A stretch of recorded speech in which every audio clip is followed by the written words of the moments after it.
अरे 35 लाख का तो हमारा इन्वेस्टमेंट है, तो 36 लाख का घाटा कैसे हो गया? अरे इज दिस पॉसिबल यार? बिल्कुल पॉसिबल है।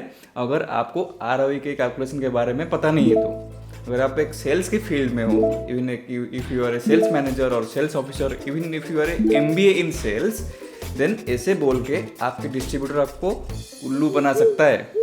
बिल्कुल। फिर एक अच्छा आरओआई क्या है? इनफैक्ट व्हाट इज आरओआई और रिटर्न ऑन इन्वेस्टमेंट, और how to calculate it? If you are into sales, then you must watch this video till the end.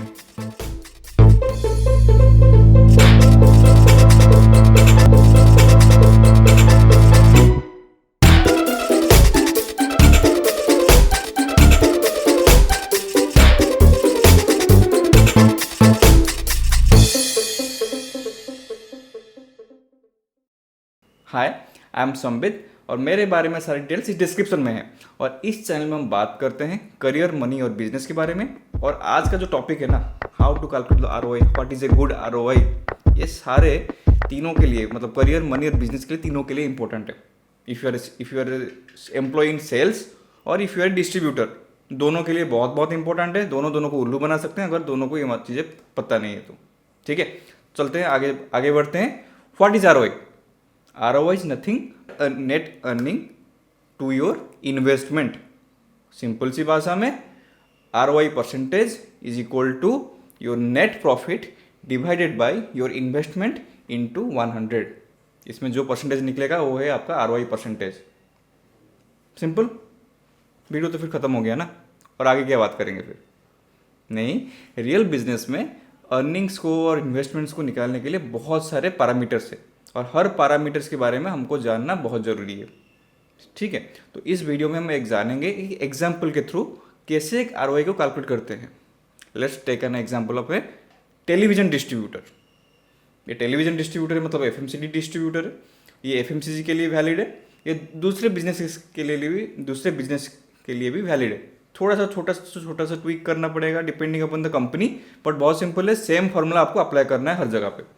ठीक है, और एंड में हम जानेंगे कि what is an good ROI for a distributor, और कंपनी को, एक डिस्ट्रीब्यूटर को कितना आरओआई देना चाहिए सो दैट कि he can be motivated to work. ठीक है, तो हमारा डिस्ट्रीब्यूटर कौन है यहाँ पे अभी? अधीरा एजेंसीज। ठीक है, नाम सुन के घबराना नहीं, अधीरा एजेंसीज। ठीक है, तो सिंपल सा अच्छा सा एक डिस्ट्रीब्यूटर है अधीरा एजेंसीज। तो अधीरा एजेंसीज और कंपनी वाले मिलके डिसाइड किया कि इस साल का हमारा बिजनेस प्रोजेक्शंस 10 करोड़ है। मतलब बिजनेस प्रोजेक्शन मतलब इस साल हम कितना सेल करेंगे? 10 करोड़ का सेल करेंगे। और कंपनी उनको 2 सेल्समैन देगा, और उन सेल्समैन को कंपनी ही सैलरी देगा हर महीने 15,000 रुपये करके। ठीक है, तो company also will provide 14 days of credit period. Company 14 दिन का क्रेडिट डेज देगा डिस्ट्रीब्यूटर को प्राइमरी बिलिंग पे। प्राइमरी बिलिंग क्या है? प्राइमरी बिलिंग मतलब जो बिलिंग डिस्ट्रीब्यूटर करता है कंपनी से। ऐसे बहुत सारे टर्म्स हैं सेल्स में, हम समझेंगे और एक वीडियो में पूरा जार्गन समझेंगे, लेकिन अभी के लिए समझ लीजिए कि कंपनी 14 डेज का क्रेडिट पीरियड देगा डिस्ट्रीब्यूटर को। और आज पर कंपनी पॉलिसी डिस्ट्रीब्यूटर को 30 लाख का सिक्योरिटी डिपॉजिट करना पड़ेगा। डिपॉजिट पे कंपनी उनको 7% इंटरेस्ट रेट देगा पर annum, और डिस्ट्रीब्यूटर को देगा 2x के credit limit basis upon the security deposit. मतलब डिस्ट्रीब्यूटर एक साथ में 60 लाख तक बिलिंग कर सकता है कंपनी से, बिकॉज उसने 30 लाख का सिक्योरिटी डिपॉजिट जमा किया कंपनी के पास। ठीक है, also the distributor caters to 50 outlets, मतलब 50 डीलर्स को डिस्ट्रीब्यूटर माल सप्लाई करता है। माल को ऐसे ऐसे, मतलब अजीब से मत समझो, माल मतलब मटेरियल। ठीक है, और या फिर स्टॉक्स। डिस्ट्रीब्यूटर 50 डीलर्स को मटेरियल सप्लाई करता है, मतलब टीवी सप्लाई करता है। ठीक है, और वो जो डीलर्स हैं वो 5 रूट में हैं, 5 अलग अलग रूट में। ठीक है, रूट क्या है, बीट क्या है, ये भी जानेंगे एक वीडियो में, बट अभी समझ लो इतना। और डिस्ट्रीब्यूटर को स्मूथ ऑपरेशन के लिए 20 दिन का स्टॉक रखना पड़ेगा अपने गोडाउन में। ठीक है, और कंपनी डिस्ट्रीब्यूटर को मार्जिन देगा 2% और 1% एक्स्ट्रा कमीशन देगा टारगेट अचीवमेंट पे। ठीक है, और कंपनी जो डिस्ट्रीब्यूटर को मटेरियल सप्लाई के लिए, सपोर्ट के लिए 1% का ऑल्सो एक्स्ट्रा पेमेंट करेगा। ये सब मतलब अभी इस क्वेश्चन को मतलब दिमाग में डाल दो, कैसे कैसे उसको कहीं पे कहाँ पे अप्लाई करना है वो हम जानेंगे अगले अगले स्लाइड्स में। ठीक है, तो आते हैं यहाँ पे इस क्वेश्चन में आपको क्या लगता है कौन से दो चीज़ें ऐसा है जो हम इन्वेस्टमेंट या फिर एक्सपेंस के लिए कैलकुलेट, इसको अच्छे से देख लो और मुझे बताओ कमेंट में कि कौन से ऐसे दो चीज़ हैं जिसको डिस्ट्रीब्यूटर की इन्वेस्टमेंट हम इन्वेस्टमेंट या एक्सपेंस में नहीं लेंगे। बहुत इजी है, बहुत सिंपल से और अच्छे वर्ड्स में लिखा है। ठीक है, तो इजी है। तो पहला है कि सेल्समैन का सैलरी हम इन्वेस्टमेंट या एक्सपेंस में नहीं लेंगे क्योंकि एक उनका सैलरी कंपनी पे करता है। दूसरा क्या है, सिक्योरिटी डिपॉजिट डिस्ट्रीब्यूटर का क्यों नहीं लेंगे? सिंपल सी बात है यार, कंपनी उस पर इंटरेस्ट पे कर रहा है, कंपनी उनको 2x का क्रेडिट लिमिट दे रहा है, तो ये कैसे हो सकता है investment? Because it's more like distributor अपना बैंक में ही पैसा रख रहा है। ठीक है, वेरी सिमिलर। तो सिक्योरिटी डिपॉजिट पे और सेल्समैन के सैलरी पे हम कोई उनको तो सिंपल सी बात है कि सिक्योरिटी डिपॉजिट या फिर सेल्समैन की सैलरी, ये हम इन्वेस्टमेंट पे एक्सपेंस पे कैलकुलेट पे नहीं लेंगे। अभी ज़्यादा डिले नहीं करते, अब शुरू करते हैं कैलकुलेशन, लंबा हो जाएगा नहीं तो वीडियो बहुत। तो पहला है कि पर्टिकुलर्स में क्या है कि expected area secondary sales by this year, उस एरिया में कितना सेल होगा इस साल। 10 करोड़ हमने पहले लिखा था, लिख लेते हैं यहाँ पे 10 करोड़।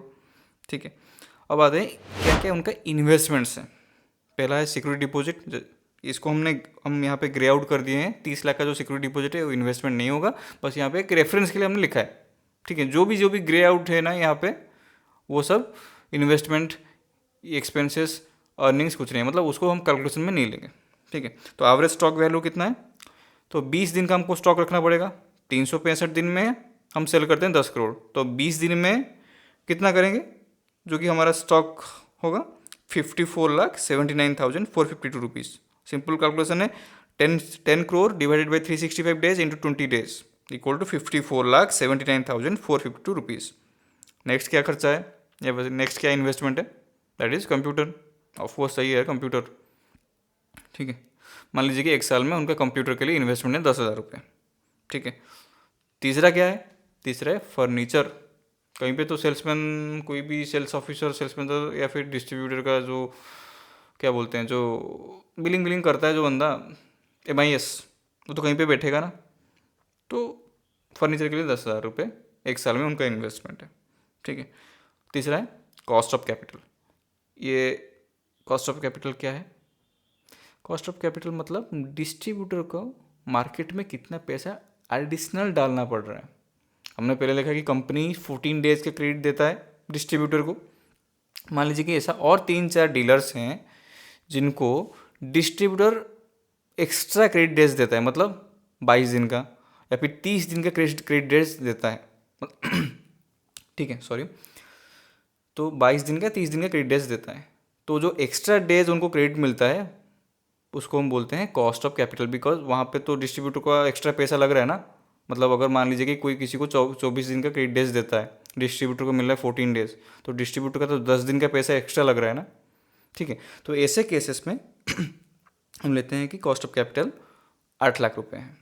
ठीक है, तो अभी टोटल इन्वेस्टमेंट कितना हो गया, average stock value plus computer plus furniture plus cost of capital मिला के हो गया 62,99,452 रुपीज़।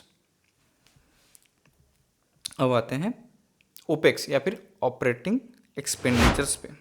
जैसे हमने पहले डिसाइड किया था सैलरी और सेल्समैन का ट्रैवल अलाउंस कंपनी पे करता है, तो इसलिए हम इसको एक्सपेंस में कैलकुलेट नहीं करेंगे, ओनली फॉर रेफरेंस हमने यहाँ पे लिख के रखा है। ठीक है, तो पहला एक्सपेंस क्या है उनका, ऑफकोर्स गोडाउन। तो मान लीजिए कि उनको 1800 स्क्वायर फीट का एक गोडाउन चाहिए और उसके लिए पर स्क्वायर फीट में उनका खर्चा आता है 12 रुपये, तो साल में उनका कितना खर्चा आएगा 2,59,200 रुपीज़ गोडाउन के लिए। बैंकिंग एक्सपेंस मतलब कुछ भी फिनेंशियल रिलेटेड ट्रांजेक्शनल चार्जेस जो भी है ऐसा कुछ, तो साल का उनका आता है 30,000 रुपये। इलेक्ट्रिसिटी के लिए उनको पे करना पड़ता है 24,000 रुपये, मतलब 2,000 पर महीने के हिसाब से 12 महीने में 24,000 रुपये। और फ़ोन्स मतलब कॉल फुल तो करेंगे यार, मतलब तो इसके लिए मान लीजिए कि 21,000 रुपये साल में खर्च होता है उनका। ठीक है, और स्टेशनरीज के लिए जैसे पेपर्स हो गया, पेन्स हो गया, इंक हो गया, जो भी है, महीने में 3,000 रुपये का खर्चा आता है, तो साल में आएगा 36,000 रुपये का खर्चा। ठीक है, और आएगा अभी मेन इंपॉर्टेंट जो पॉइंट है वो है फ्रेट या फिर ट्रांसपोर्टेशन। ये नॉर्मली थोड़ा सा डिटेल्ड कैलकुलेशन है, अगर यहाँ पे हम कैलकुलेशन करने के लिए बैठेंगे तो कैसे होता है कैलकुलेशन, वो वीडियो बहुत लंबा होगा, kind of half an hour और 45 मिनट खींच जाएगा। लेकिन मान लीजिए कि वो 5 रूट में सप्लाई करते हैं और उसमें हमारा जितना फ्यूल, गाड़ी का फ्यूल, उसका गाड़ी का ईएमआई, इंश्योरेंस, ड्राइवर का खर्चा सब मिला के साल का 16 लाख का खर्चा आता है। ठीक है, और एक लोडर अनलोडर भी तो चाहिए। ठीक है, तो मान लीजिए कि 3 लोडर अनलोडर हमको चाहिए। ठीक है, तो ऐसे होगा 3,24,000 रुपये साल का खर्चा हो गया।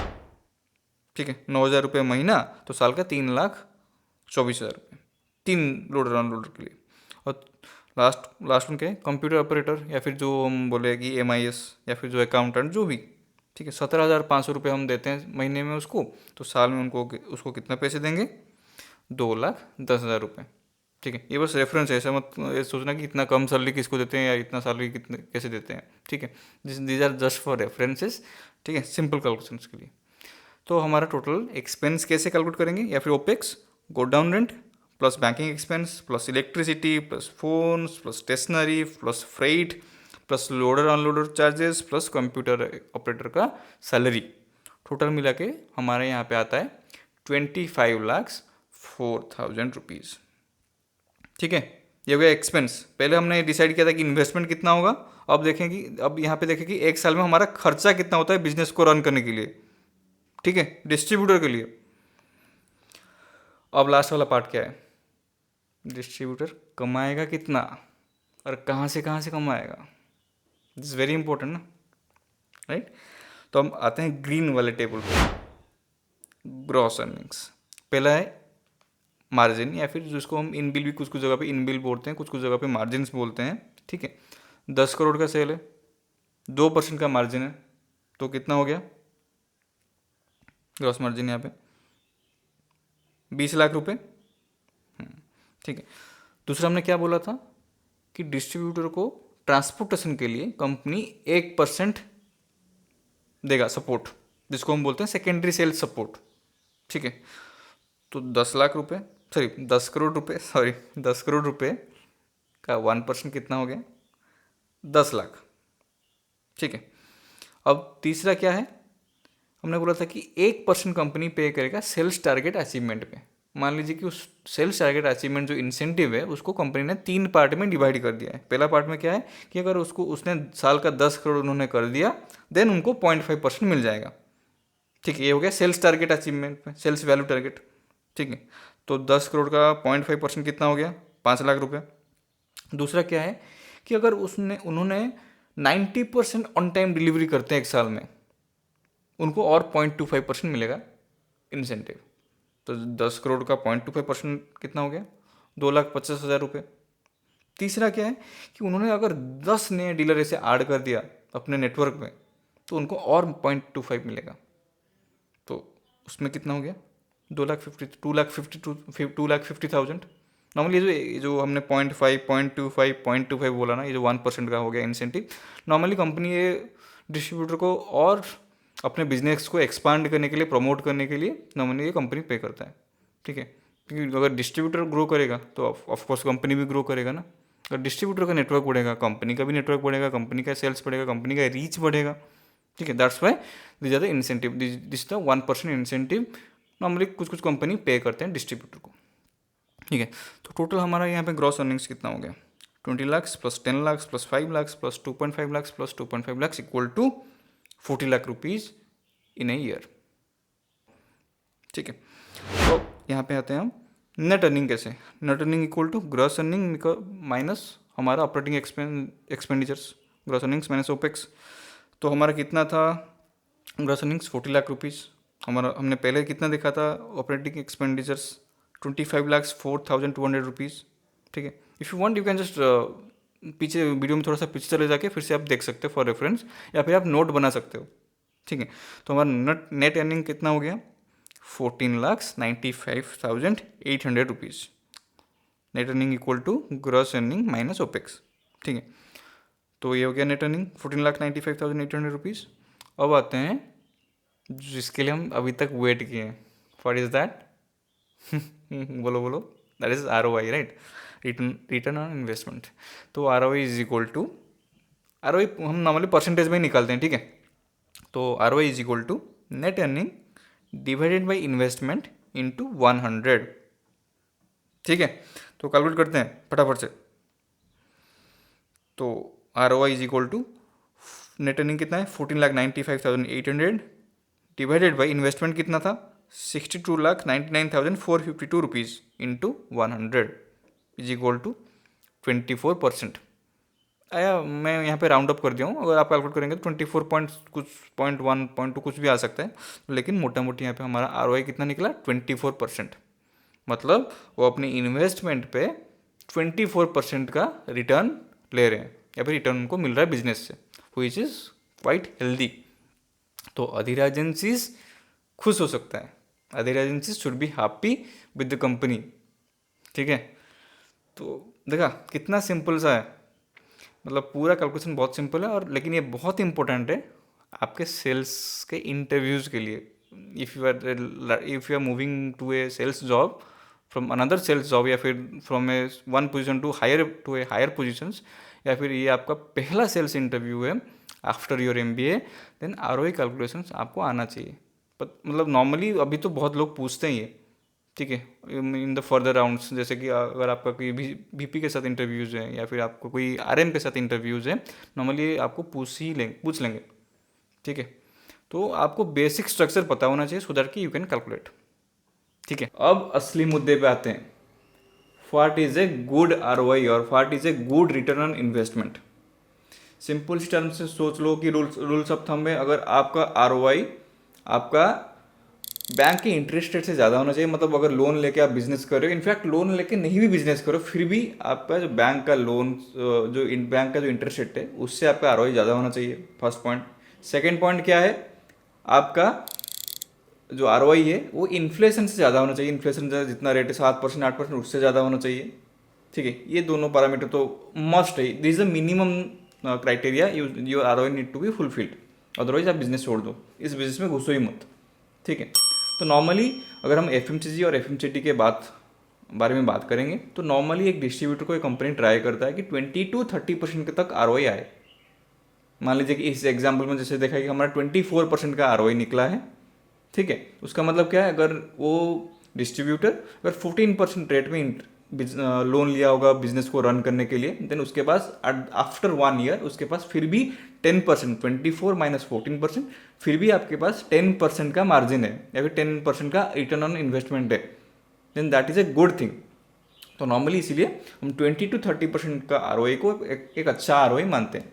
ऐसे भी बहुत सारे बिजनेसेस हैं जो नॉर्मली उससे ज़्यादा भी मतलब ROI आते हैं, लेकिन that is a rule of thumb. आप हमेशा ट्राई कीजिए, अगर आप डिस्ट्रीब्यूटर है, कि आपके ROI 20 to 30% तक बीच में रहे, और if you are a sales person then always try to maintain an ROI of 20 to 30% for your distributor, so that business can be profitable for both of us.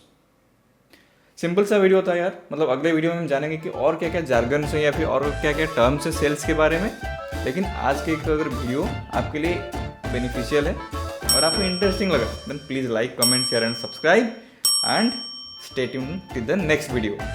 Thank you very much and take care, bye bye.